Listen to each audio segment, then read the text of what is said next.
Welcome back to the Jon Krawczynski Show. He is Jon Krawczynski from The Athletic. I'm Jim Suhan from the Star Tribune and TalkNorth.com.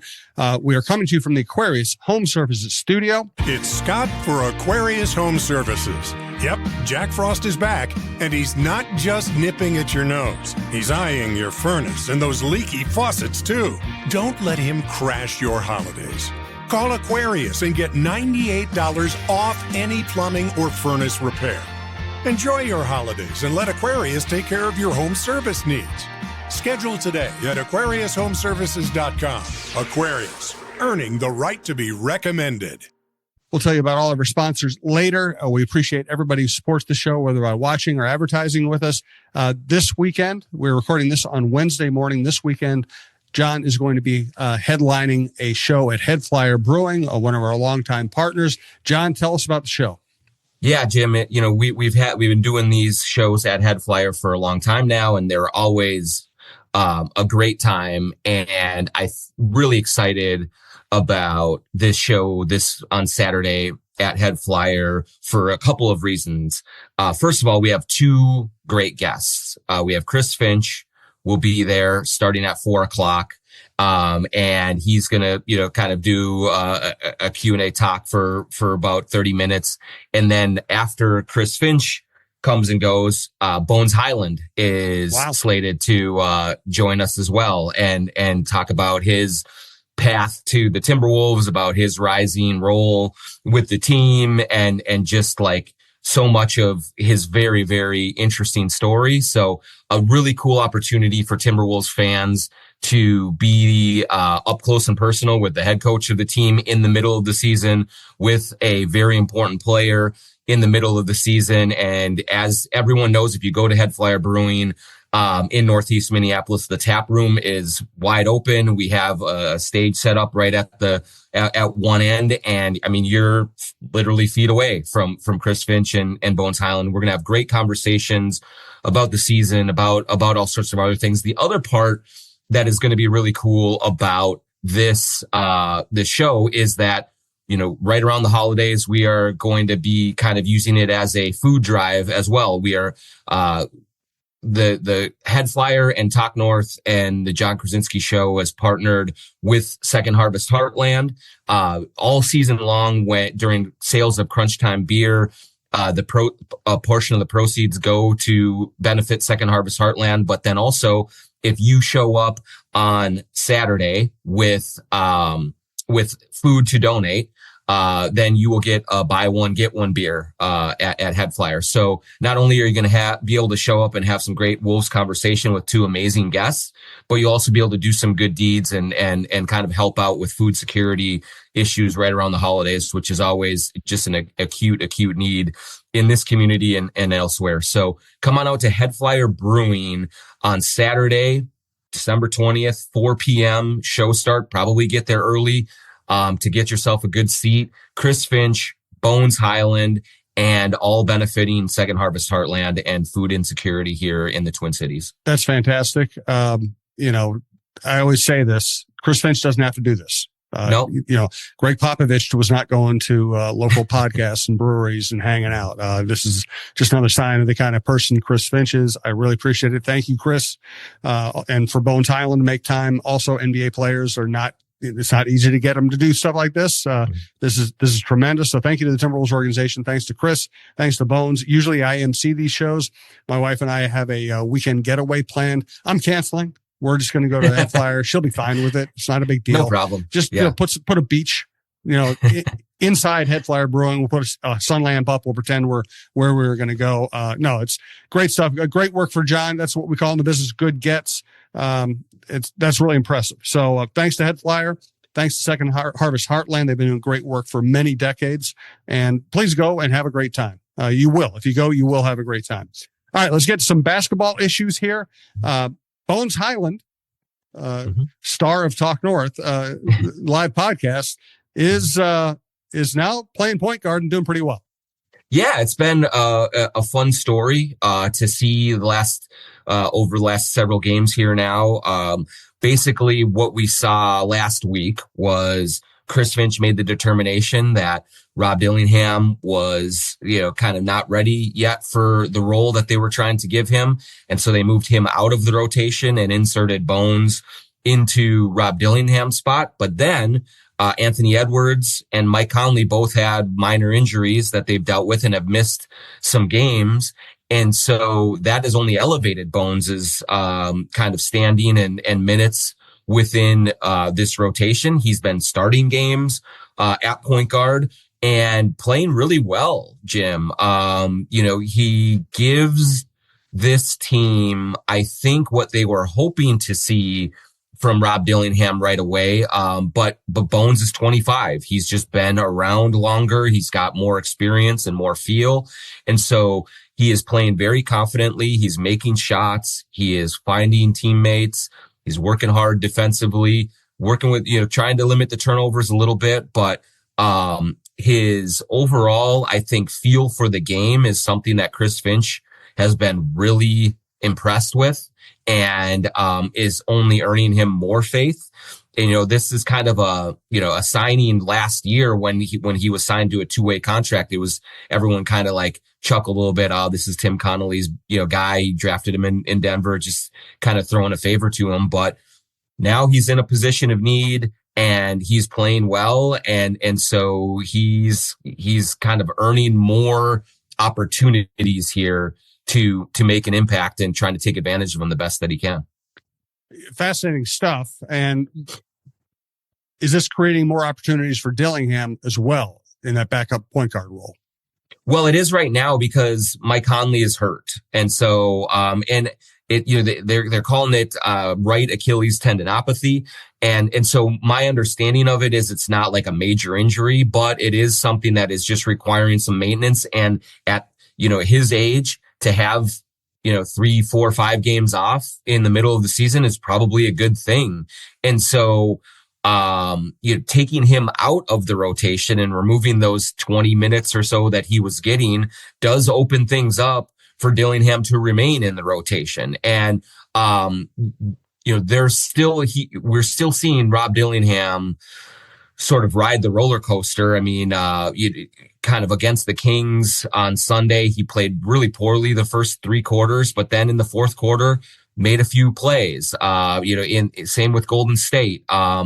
He made a couple of really nice plays, a couple of buckets in the fourth quarter to help that come back and get rolling. And so I think there's hope that giving him kind of consistent minutes and letting him get out there and play through things will help him get a little bit of a feel. He's got a long way to go. There's a lot of things that he needs to improve on, but I do think, Jim, that sort of him watching Bones play is an advantage here because the two of them have very similar styles. They're both kind of freewheeling offensive players.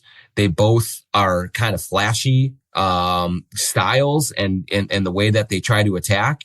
And so Bones is just, I think, a little more comfortable in his skin and knows what he can get away with and what he can't. Rob Dillingham is still learning those things, but for Rob to be able to watch that in real time, he can, I think, take some of what Bones is doing and try to incorporate it into his game because there are similarities there. And then also, his teammates, I think, are a little bit more comfortable playing with Rob Dillingham right now because they play with a similar style player in Bones at the start of the game. This is not, the difference between Rob Dillingham and Mike Conley in terms of style of play is just significant. It's a real adjustment. But when Bones is in there versus when Rob is in there, it's kind of like Batman and Robin, or it's, it's just, it's a 1A and 1B type of in that style and that similar style. And so I do think that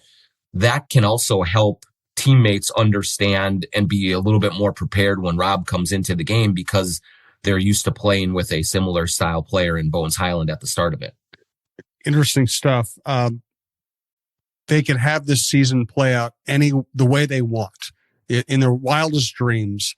How do you think Chris Finch and Tim Connolly would want the point guard position to look late in the season heading into the playoffs? Yeah, I mean, I do think, Jim, like, presuming there's no trade, and we can talk about trades later in this show, but like, presuming there is no point guard trade, and I'll even say this.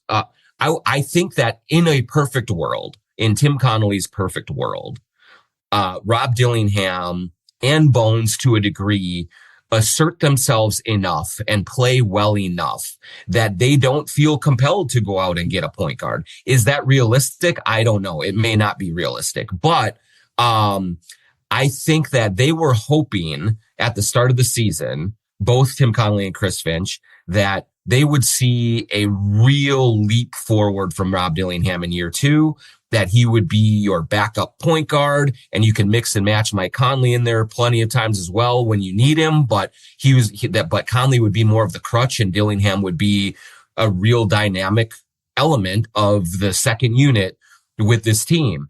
And that hasn't materialized to this point. I think he's done well defensively, actually, and it's just been offensively. The turnovers, the missed shots, like all of those things have just been really hard for Rob Dillingham to overcome.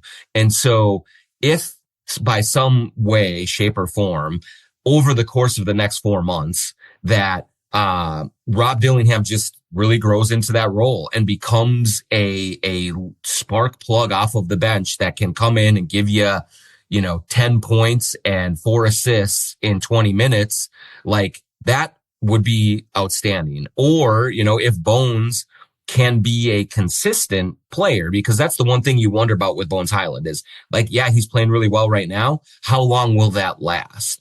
And so if they could get consistent dynamic play from those two in some way, shape, or form, that would be great. That would be a way for them to really juice the offense in the second unit, because right now, the way it's been, unless Naz Reid is having a big scoring night, with that, the bench unit is really struggling. Terrence Shannon is starting to show some signs of coming around, but hasn't quite been there yet.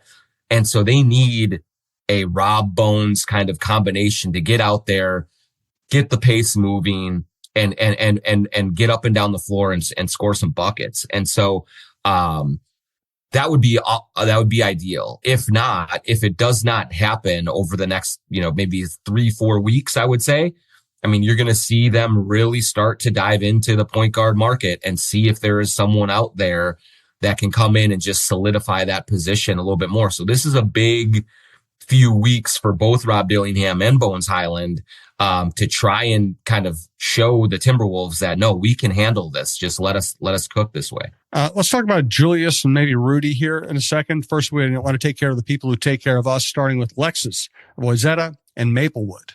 If you're in the market for a new luxury vehicle, look no further than our good friend Charlie Swanson at Lexus. Whether you're on the west or the east side of the Twin Cities, they've got you covered with 2 great locations, Lexus of Wayzata and Lexus of Maplewood. Check out the all-new Lexus TX, a spacious SUV with 3 rows of seating and plenty of room for all your gear. Head over to lexusofwayzata.com or lexusofmaplewood.com for details and to find your next ride today. Also want to thank our friends at TSR Injury Law, 612-TSR Time, 612-TSR Time. If you're a Timberwolves fan, you already know all about the company. You already know that they're big Timberwolves backers and Timberwolves partners. They hang out with Naz Reid. They hang out with Micah Nori. And that's wonderful stuff. I love to see their business thriving because they help a lot of people. What you need to know is if you're ever injured, just remember that number, 612-TSR Time, 612-TSR Time. If you call them, you'll deal with a lawyer. They will send you in the right direction if you need advice. And if they take your case, they won't charge you unless they win your case. It's a no risk, no brainer. Just give them a call, 612-TSR Time, for a higher level of representation. Also want to thank Princeton's Liquors. Princeton's Liquors in Maple Grove. We've been telling you about Princeton's for years now, and they've been just a unbelievable presence, both with Talk North, but more so just in the Maple Grove community for decades and decades. You go into Princeton's Liquors, it's the holiday season, you're getting together for gatherings with family and friends, coworkers and things. Pick up something special from Princeton's Liquors. They are specializing in bourbon and craft beer, all sorts of unique offerings that you can get that will turn a lot of heads at your holiday gatherings. And know that when you go into Princeton's Liquors, you are supporting a community-based company that has been here forever and ever, has employed people here forever and ever. Just a big part of things. So go to Princeton's Liquors in Maple Grove. Great bourbon, great craft beer, but great anything you need in the beer, wine, spirits, THC seltzer department going into the holiday gatherings. Princeton's Liquors in Maple Grove. Do you think Julius Randle has a chance to be an all-star? I do, Jim. The all-star voting, we're recording this on Wednesday. All-star voting is starting to pick up just today. And, there's plenty of time going into the game in February, but he has been so consistently good for this team, that I don't know where they'd be without him right now. And I do think that if this team can kind of pick up a little bit of steam, get right into the top 4 going, into January.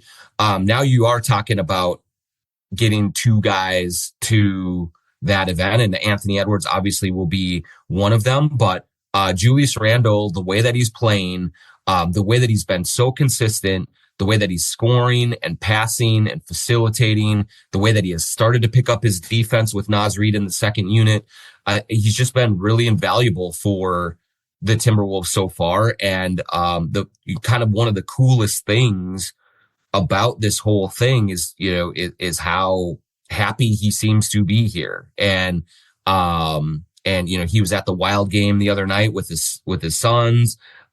He really seems to be embracing being in Minnesota, being a part of this community. He and I had a big sit down before the season about how happy he was here and how, kind of miserable he was at the end and in New York. And so just seeing him really settle in and seeing that family settle in, and then him playing at a really, really high level. I certainly think he deserves to be in that all-star conversation.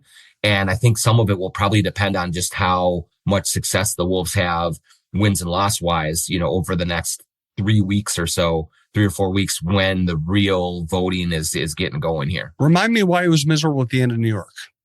So basically he got injured, a shoulder injury in his final season in New York, and really kind of started to feel isolated from the team. When he went out, the just started playing really, really well. And they got to the conference finals, conference semifinals.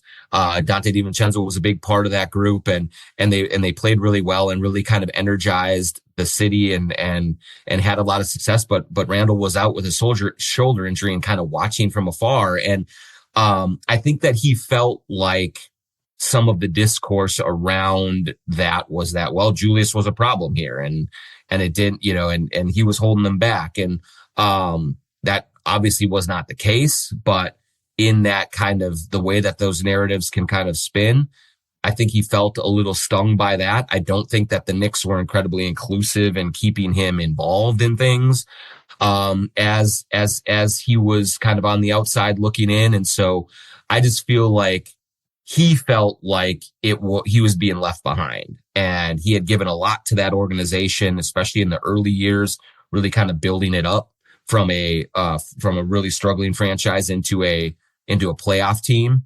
And I think it stung him a little bit that, kind of that was the narrative as they went into those playoffs. And so, he gets here and he's a Dallas guy. And so he said he likes the pace of life here a lot more. He likes the open spaces. He likes the lack of traffic and all those things. And then he just loves playing for Chris Finch and playing with Ant and this team. And so it's been a really good fit for him. He's in a really good headspace, and he's being, I think you're seeing that reflected in just how consistent he is on a night in and night out basis.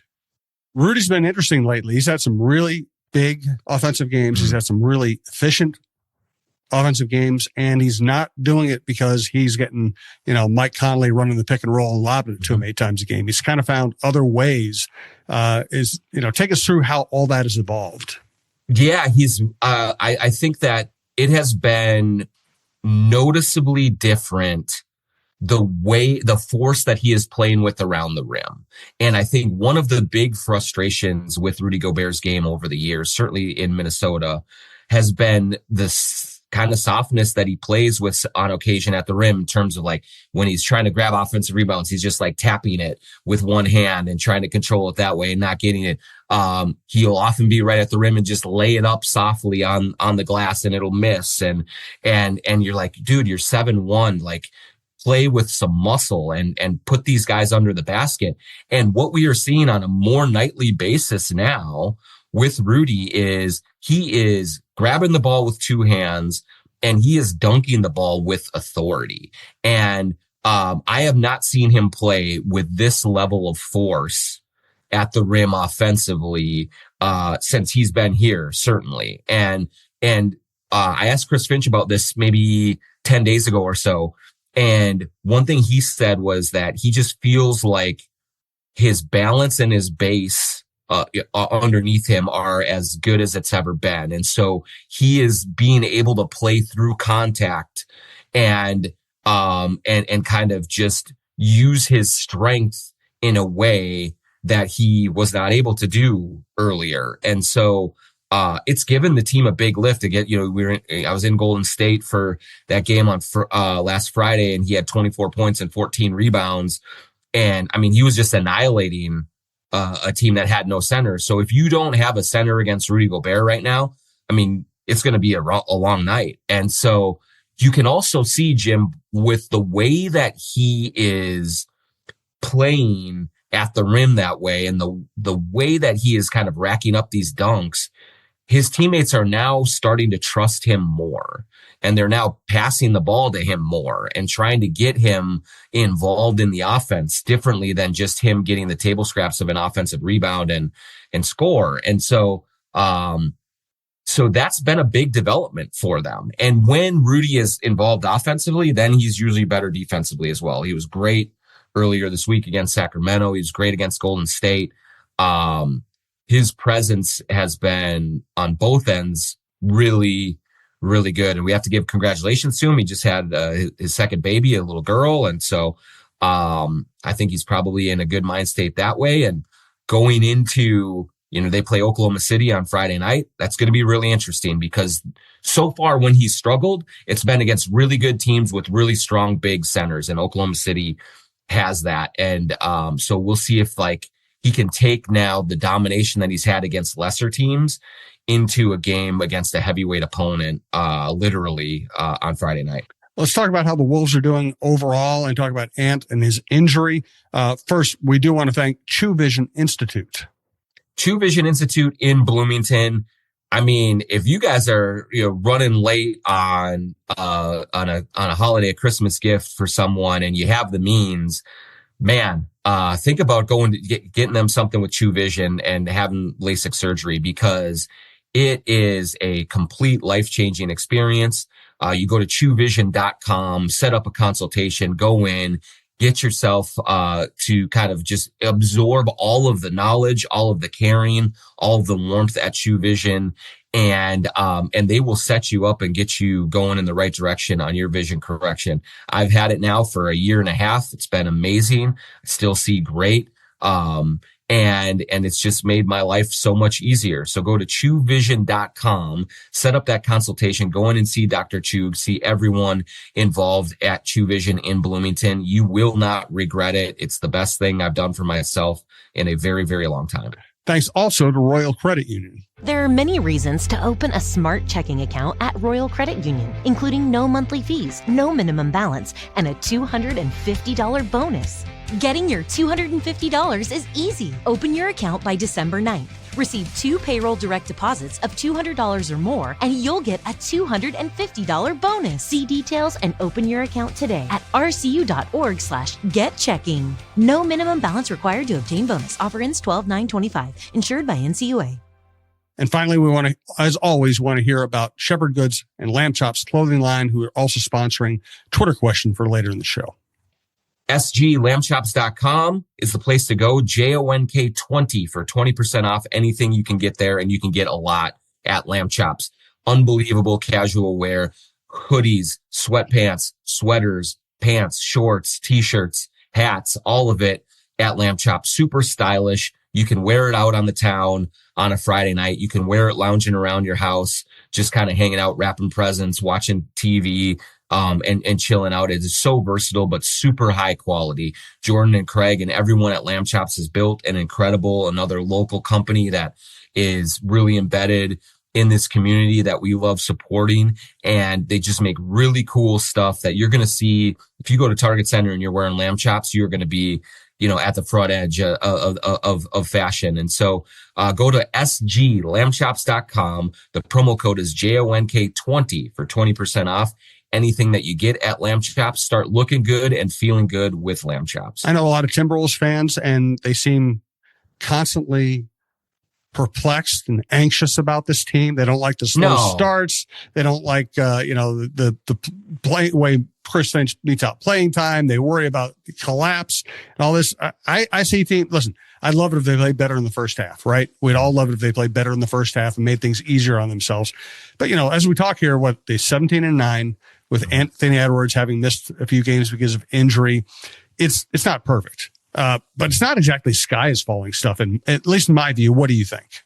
Yeah, no, it isn't. Now, yes, I will say this. So far to this point, the record has not really matched the eye test for this team because, they've played a really soft schedule and they've been able to feast on cupcakes a little bit. To their credit, those are the types of games that gave them problems in the years past. And you get so frustrated when they lose to Washington or Charlotte or whatever. They're not doing that anymore. They're winning almost all of those games that they play. So that is good. Now they have not been playing sharply all the way through. And I do wonder if part of that is that they need to be scared going into a game. Like Greg Popovich has always said, appropriate fear of your opponent. I just don't think they had that a lot of nights with some of the teams that they were playing. And so they kind of took it for granted early, and then they're in a dogfight. And a lot of times they're pulling it out in the fourth quarter. But the schedule is about to pick up. You have Oklahoma City coming up. You have Denver coming up. You have some good teams on the horizon that are really going to test them. And even if they don't win, you want to see them play much better than they have. But ultimately, yes, they are 17-9. They are right in the thick of the playoff hunt in the Western Conference. And the encouraging part is they have got to 17-9 without playing their best basketball. I do think that they have a lot of improving to do. And so if you look at this and give this group the benefit of the doubt that I think they've earned in terms of it is a team that always gets better as the season goes along and uses the regular season to work out the kinks, to figure out rotations, to make a move here or there. And then by playoff time, they're ready to roll. It doesn't guarantee they're going to be great in the playoffs, but I do think that we have seen enough of this group together to say that they deserve the chance to work through these issues, and not have every bad quarter mean you have to fire Finch and you have to trade Rudy and you have to do this and you have to do that. Like, the strength of the Wolves has been lately that they have been stable and that they have kind of been able to weather the storms. And these aren't even storms right now that they're weathering. They're just, they're just going through a little bit of rain here and there and coming out on the other side of it. So, the good thing about all of this angst, Jim, is that it just does tell you that we're covering a team and they are rooting for a team that has stakes every single night. And that there is real belief that if this team does play up to its potential, that it can be a problem in the playoffs. And with those expectations and stakes does come scrutiny, and there does come nervousness, and there does come just a general expectation that this organization has not really had for the vast majority of its life. And so that part is very, very cool. So I hesitate to say, hey, calm down, Wolves fans, because they're just into it. They really want it, and it's fun, but calm down a little bit, Wolves fans. Jim Peterson, he's such a good analyst. He was talking the other day about Shannon and the fact that, one of the reasons Shannon hasn't been lighting it up lately is he just doesn't use his offhand very often or very well. So where is his game, and what's the hope for him? Yeah, I mean, I think that has been apparent, certainly, as in his minutes this season, is that, yeah, he does not have, if he isn't getting his left hand going, like, it's just like there's not a whole lot else. He can get downhill and that's it. And so that's certainly an area of his game that he needs to diversify, because when you only have the one hand to work with, it's so much easier to scout and guard you. And I think he is running into that problem so far. The other problem that I think that he dealt with, like, I do think that the foot injury that he had early in the season really did help hold him back a little bit and made it hard for him to find any kind of a rhythm. And so he is trying to kind of get his legs underneath him in the middle of the season rather than at the start. And part of the things that are translating there is, like, defensively, he has not been good enough for what they need from him if he wanted to slide into those Nickeil Alexander-Walker minutes. No one expected him to be Nickeil in terms of a perimeter defender, but I don't think they expected him to be Wally Szczerbiak in terms of a perimeter defender either.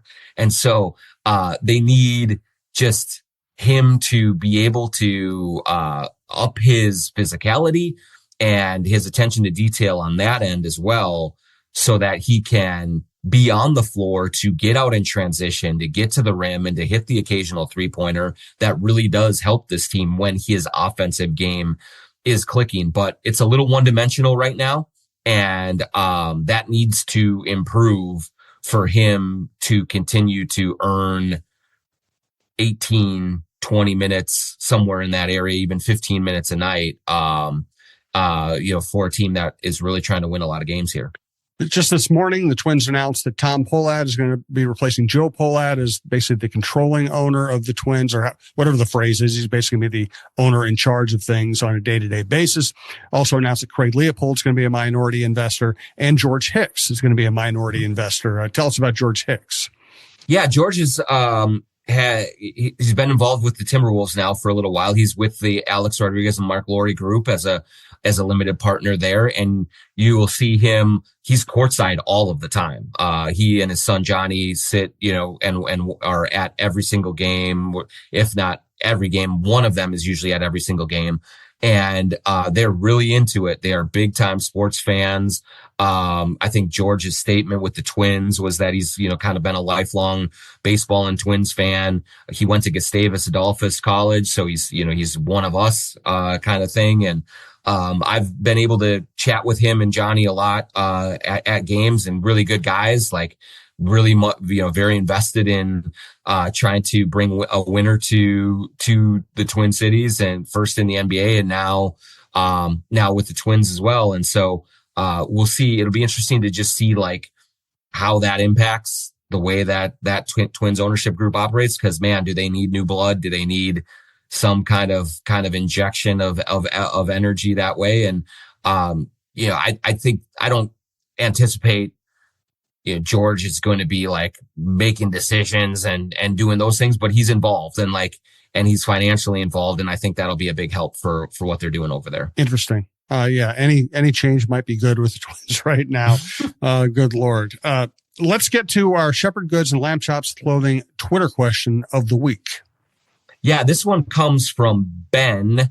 He has a long Twitter handle, so I'll hit you in the DMs, Ben. Thanks for chiming in. He said, I've recently had the thought that Bones Hyland could be the guy at point guard. Obviously a lot to think about, but I love what he has shown us this season.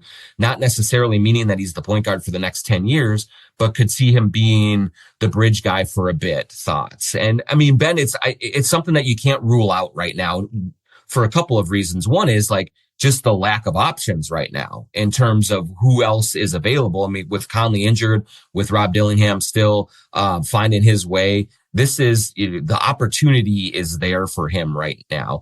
And I think if it does work out where Bones is a real viable bridge point guard and is able to be a part of this rotation for the rest of this season and doesn't kind of flame out, I do think that one of the things that really does appeal to Chris Finch, that certainly appeals to me as I watch him play, is he plays with a desperation and an urgency that this team has not necessarily had for much of the season so far. I mean, it looks like, we've talked about on the show, it looks like a team that has been largely bored with the regular season because they've been to the Western Conference Finals the last 2 years. They just want to get this part over with and get to the fun stuff in the playoffs. Bones has kind of been hanging on to the NBA by his fingernails. He was a two-way player last year. He's got a kind of a minimum partially guaranteed contract right now.